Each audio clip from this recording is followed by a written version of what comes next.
Hello my dear students.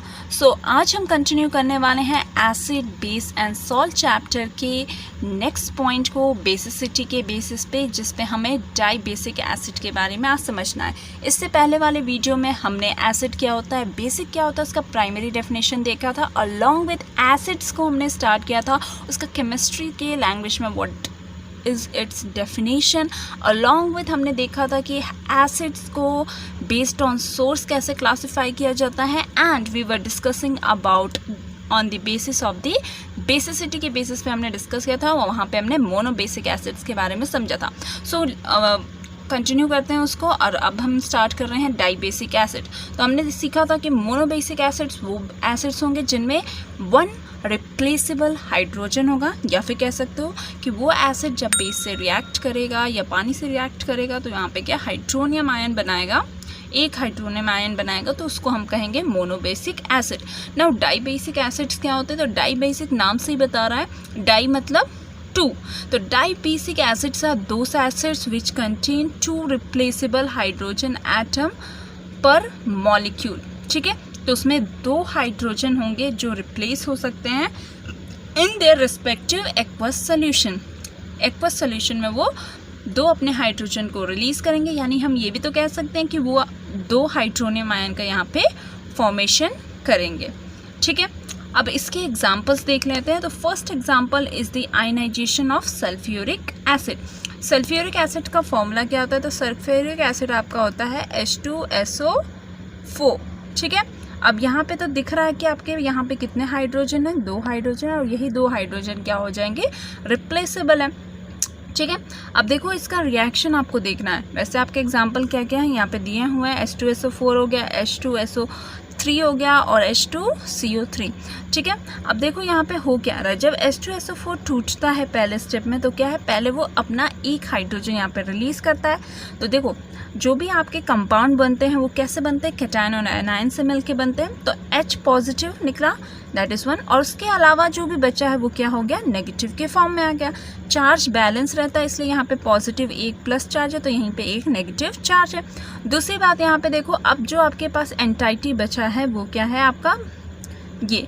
ठीक है, HSO4 minus. अब यहाँ पे एक और हाइड्रोजन क्या कर सकते हैं हम? और भी रिप्लेस कर सकते हैं। तो उस हाइड्रोजन को जैसे निकाला, तो देखो SO4 पे पहले एक नेगेटिव था, अब H प्लस और निकल गया, तो फिर से एक नेगेटिव, तो दो नेगेटिव मिला के क्या हो गया? इस पर 2 माइनस का चार्ज हो गया। अब जब हम इसे बैलेंस करते हैं, एक्चुअली में ये क्या है? केमिकल रिएक्शन आपका बैलेंस हो रहा है। तो ये क्वान्टिटी आपका कट गया, बचा क्या आपका? H2SO4 2H प्लस और सल्फेट। तो हम लोग क्या करते हैं? हम लोग यही मेन रिएक्शन को ही लिखते हैं। ठीक है, ये आपको बता रहा है कि कैसे चीज़ें हुई, पर हम क्या लिखते हैं? यही मेन रिएक्शन है कि H2SO4 है तो क्या होगा? 2H प्लस के फॉर्म में टूटा, प्लस SO4 2 माइनस निकला है। ठीक है, तो ये क्या है? Ionisation of sulphuric acid. ठीक है, नेक्स्ट, ये तो आपका एक एग्जाम्पल ऐसे आयनाइज करके दिखा दिया है, आप दूसरे के भी कर सकते हो। ठीक है, दूसरा के डाई बेसिक एसिड्स होते हैं वो दो तरह के सॉल्ट्स का फॉर्मेशन करते हैं। ठीक है, दो तरह के सॉल्ट्स कौन कौन से होते हैं? एक तो नॉर्मल सॉल्ट, जो हमने सीखा है क्या? Acid base react to give out salt. अब एक और तरह का सॉल्ट बनता है जिसको हम कहते हैं एसिड सॉल्ट। तो एसिड सॉल्ट क्यों कहा गया है? तो देखो ऐसा reaction, the reaction in which your acid and base react, ठीक है, और जो वहाँ पे सॉल्ट बनता है उसमें अगर हाइड्रोजन आया है, ठीक है, यहाँ पे देखो क्या आया है? NaHSO4। ठीक है, पानी तो निकला, उसके साथ क्या है? यहाँ पे देखो हाइड्रोजन है। इसी ऐसे तरह के सॉल्ट्स को हम क्या कहते हैं? एसिड सॉल्ट कहते हैं। ठीक है, तो यहाँ पे उसको आपको समझ में आई होप आ रहा होगा। तो देखो ये सिंपल सा रिएक्शन है, मैंने आपको बताया जब भी कोई एसिड बेस निकालते हो तो आपका मेन एम्फसाइज वहाँ पे होना चाहिए कि आप कैसे वहाँ से हाइड्रोजन निकाल। ठीक है, यस, तो हम अभी डिस्कस कर रहे थे कि एसिड सॉल्ट्स क्या होते हैं। देखो, तो मैंने आपको क्या बताया कि जब भी एसिड बेस रिएक्ट करते हैं तो फर्स्ट फॉरमोस्ट काम क्या है? आपको वाटर को वहाँ से निकालना है। तो जैसे आप वाटर निकालोगे, क्या है? OH, बेस का OH गया और हाइड्रोजन यहाँ से एक निकल गया। ठीक है, बचा क्या? एक हाइड्रोजन बच गया, तो क्या बन गया? NaHSO4। जब भी H बीच में आ गया तो इसका नाम क्या हो जाएगा? सोडियम बाइसल्फेट, या फिर दूसरा नाम इसका होता है सोडियम हाइड्रोजन सल्फेट, ये दोनों नाम है इसके, ठीक है। तो ये एसिड सॉल्ट बनाएगा। अब देखो जब इसको फिर से, क्योंकि ये एसिड सॉल्ट इसमें अभी भी एक हाइड्रोजन है जो रिप्लेस हो सकता है, फिर से आप बेस के साथ रिएक्ट करोगे तो फिर क्या है, फिर पानी निकाल लो यहाँ से, इसका OH ले लो और यहाँ से हाइड्रोजन ले लो, वाटर निकला, बचा क्या आपका Na2SO4, ठीक है। दो आपके सोडियम क्या बना दिया अब यहाँ पे, सोडियम सल्फेट बना दे, तो ये आपका नॉर्मल सॉल्ट हो गया, ठीक है। तो यानी कि आपको याद रखना है कि जो डाइबेसिक एसिड है वो दो तरह के सॉल्ट बनाते हैं, एक तो एसिड सॉल्ट बनाते हैं और एक उनका नॉर्मल सॉल्ट बनाते हैं, ठीक है। ऐसे ही आपने देखा था सल्फ्यूरिक एसिड। अब ये देखो सल्फ्यूरस एसिड भी क्या होगा, इसमें भी 2 हाइड्रोजन यहाँ पे रिप्लेसेबल है, ठीक है। तो ये रिएक्शन आपको ध्यान देना कि यहाँ पे 2 हाइड्रोजन यहाँ से रिप्लेस हो जाएंगे, तो इसीलिए इसका नेचर क्या है, डाइबेसिक है, ठीक है। अब नेक्स्ट मूव करते हैं कि एग्जाम्पल्स क्या क्या हैं, यहाँ पे भी देख लेते हैं। तो एक तो हो गया आपका सल्फ्यूरिक एसिड, ठीक है। दूसरा हो गया ऑक्सैलिक एसिड, सल्फ्यूरस एसिड और कार्बोनिक एसिड। आपको मुझे बताना है कि कार्बोनिक एसिड इनऑर्गेनिक एसिड है कि ऑर्गेनिक एसिड है, ये मुझे बताना है आपको, ठीक है। ऑक्सैलिक एसिड मैंने बताया, ये भी आप मॉलिक्यूलर फॉर्मूला में लिखते हो। दूसरा क्या तरीका है, ये ऐसे लिखा जाता है COOH और इसको COOH लिखते हैं, ठीक है। तो यहाँ पे भी देखा जाता है कि इसके 2 हाइड्रोजन जो है वो रिप्लेस हो सकते हैं, इसलिए इसकी बेसिसिटी क्या होती है, यहाँ पे 2 होती है, ठीक है। और ये अभी हमने रिएक्शन देख ही लिया था, ठीक है। ये देखो ये कार्बोनिक एसिड, अभी हमने सल्फ्यूरिक एसिड का डिस्कस किया था, कार्बोनिक एसिड भी देख सकते हो, 2 हाइड्रोजन यहाँ पे रिप्लेस हो जाता है, यानी 2 हाइड्रोनियम आयन का यहाँ पे फॉर्मेशन होता है ऑन टोटल, ठीक है। तो ये कहानी थी, आई होप ये आपको समझ में यहाँ पे आ रहा है, ठीक है। एसिड सॉल्ट बनाता है नॉर्मल सॉल्ट, ये भी हमने डिस्कस कर लिया, no need to write again, ठीक है। नेक्स्ट आपका जो यहाँ पे ध्यान देना है वो है आपका ये H3PO3, ठीक है। ये जो एग्जाम्पल है, जो ये आपका ऑक्सी एसिड ऑफ फॉस्फोरस है, ये इंपॉर्टेंट है। यहाँ पे देखो ये है क्या, ये H3PO3, ठीक है। अब देखो इसमें आपको लगेगा कि 3 हाइड्रोजन, जैसे हमने मोनो एसिड बेसिक में देखा था कि जो आपका एसिटिक एसिड होता है, ठीक है, उसमें क्या है 4 हाइड्रोजन होते हैं, पर रिप्लेसेबल कितने होते हैं, 1 होते हैं। इन द सिमिलर केस आपका यहाँ पे जो ऑक्सी एसिड ऑफ फॉस्फोरस है, दैट इज H3PO3, इसमें आपका जो हाइड्रोजन रिप्लेसेबल है वो बस 2 हाइड्रोजन यहाँ पे रिप्लेसेबल है, ठीक है। स्ट्रक्चर इसका यहाँ पे देख लो, इसके बारे में अभी मैं आगे एक कंपैरिजन स्टडी करूँगी तो आपको मैं समझाऊंगी वहाँ पे, ठीक है।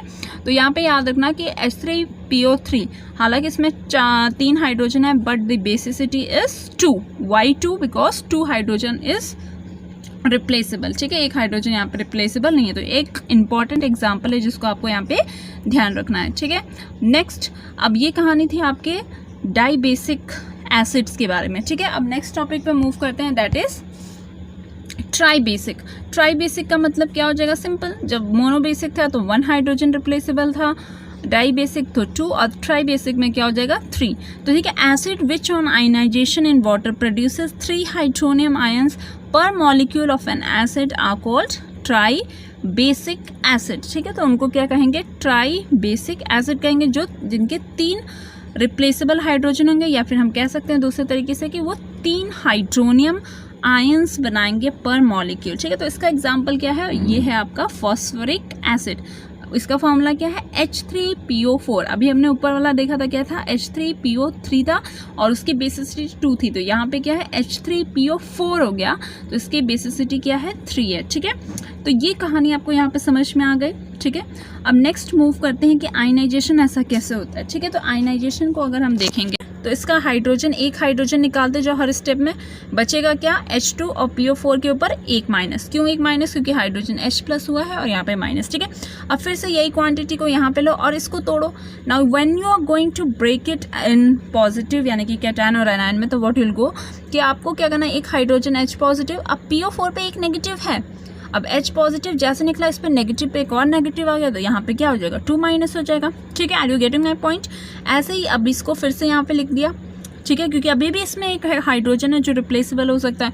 तो जैसे आपने HPO4 2 माइनस लिखा, अब 1 हाइड्रोजन निकलेगा, तो क्या PO4 पे कैसा चार्ज हो जाएगा, 3 माइनस, तो वही यहाँ पे हो गया। अब देखो क्या है, जब आप इनको इक्वेशन को ऐड करते हो तो आपका ये से कट जाता है, यानी ओवरऑल रिएक्शन जिस पे आपको ध्यान देना है वो क्या है, H3PO4 जो होगा वो 3H plus ion plus PO4 3 minus के फॉर्म में क्या होगा यहाँ पे टूट जाएगा। ठीक है, तो ये था आयनाइजेशन, कैसे आपका फॉस्फोरिक एसिड जो है वो वाटर में आयनाइज हो रहा है। ठीक है, तो यहाँ पे आपने देखा कि यहाँ पे कितने फ्री हाइड्रोजन आयन बन रहे हैं, तो यहाँ पे 3 बन रहे हैं, यानी कि 3 हाइड्रोनियम आयन बनेगा पर मॉलिक्यूल। तो इसका मतलब इसकी बेसिसिटी क्या हो जाएगी, यहाँ पे 3 हो जाएगी। ठीक है, अब देखो ये किस तरह के सॉल्ट्स फॉर्म कर सकते हैं, तो ये आपके 2-3 तरीके से फॉर्म कर सकते हैं। ठीक है, तो देखते हैं। Salt formed by acids are of 2 types, that is acid salts और एक है आपका normal salt. 2 different acid salt बनेंगे और एक नॉर्मल सॉल्ट बनेगा। ठीक है, समझ में आ रहा है यहाँ पे। अब देखते हैं कि कैसे ये बनेगा। तो देखो, बेस को जब एसिड से रिएक्ट करोगे, ठीक है, तो यहाँ पे एक हाइड्रोजन पहले रिप्लेस होगा। ठीक है, तो आपका जो सॉल्ट बन रहा है वो क्या बन रहा है, एसिड सॉल्ट बन रहा है। क्यों एसिड कहा गया है, क्योंकि अभी भी इसके पास हाइड्रोजन ऐसे हैं जो ये रिलीज कर सकता है। ठीक है, रिप्लेसेबल हाइड्रोजन यहाँ पे अभी भी प्रेजेंट है। ठीक है, तो ये क्या आपका बन गया, एसिड सॉल्ट बन गया। दूसरा, जब इसी को आपने और फिर से बेस में डाला, फिर से बेस डाला, तो आपको क्या मिलेगा, एक और इसका हाइड्रोजन रिप्लेस हो जाएगा। अभी भी देखो इसमें H है, तो ये भी क्या हो गया, एसिड सॉल्ट हो गया। आखिरी में फिर से अगर हमने इसमें क्या बेस डाला, तो आप देखोगे जो इसका बचा हुआ हाइड्रोजन है वो भी रिलीज हो जाएगा वाटर के फॉर्म में। तो आपके पास बना क्या, जो सॉल्ट फाइनली बन गया जो H से के बिना है, that is your normal salt. ठीक है, तो ये कहानी आपको समझ में आ गई होगी कि क्या कहने की कोशिश कर रहा है। ठीक है, तो आपने देखा डाई बेसिक में 2 तरह के सॉल्ट होते हैं, एक नॉर्मल और एक एसिड, और ट्राई बेसिक में 3 तरह के सॉल्ट बनते हैं, 2 तो एसिड सॉल्ट्स बनते हैं और एक आपका नॉर्मल सॉल्ट बनता है। कहानी बहुत ही सिंपल है और बहुत ही आसानी से आपको यहाँ पे समझ में भी आ रहा होगा। ठीक है, अगर आपके पास कोई डाउट है तो मुझसे ज़रूर पूछिए। अब देखो यहाँ पे जो अभी आ चुका था वो था आपका ये जो oxy acid of phosphorus. 3 oxy acids जो हैं आपको बहुत ही ध्यान से रखना है। ठीक है, अब कैसे आप करोगे वो मैं इधर आपको समझा देती हूँ ताकि आपको ये क्या हो जाए। ठीक है, देखो ऑक्सी एसिड ऑफ फॉस्फोरस बहुत सारे होते हैं, बट आपको ये क्लास के अकॉर्डिंग आपको 3 को ध्यान देना है। ठीक है, H3PO2, H3PO3 और H3PO4।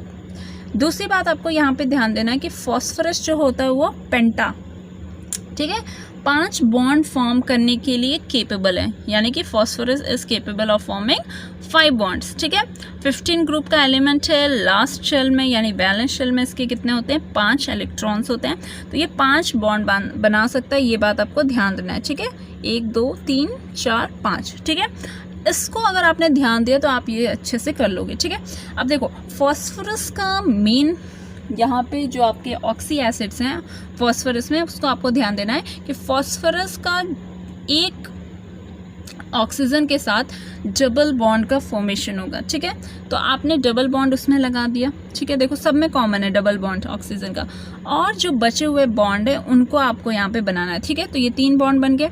अब आपके पास हाइड्रोजन कितने हैं, 3, तो आपने तीनों हाइड्रोजन को 1 2 3 आपने प्लेस कर दिया, और बचा आपके पास ऑक्सीजन कितना, 1, तो ये OH के फॉर्म में यहाँ पे लग जाएगा। ठीक है, अब जितने OH होंगे उतना ही वो क्या होगा, उसकी बेसिसिटी होगी।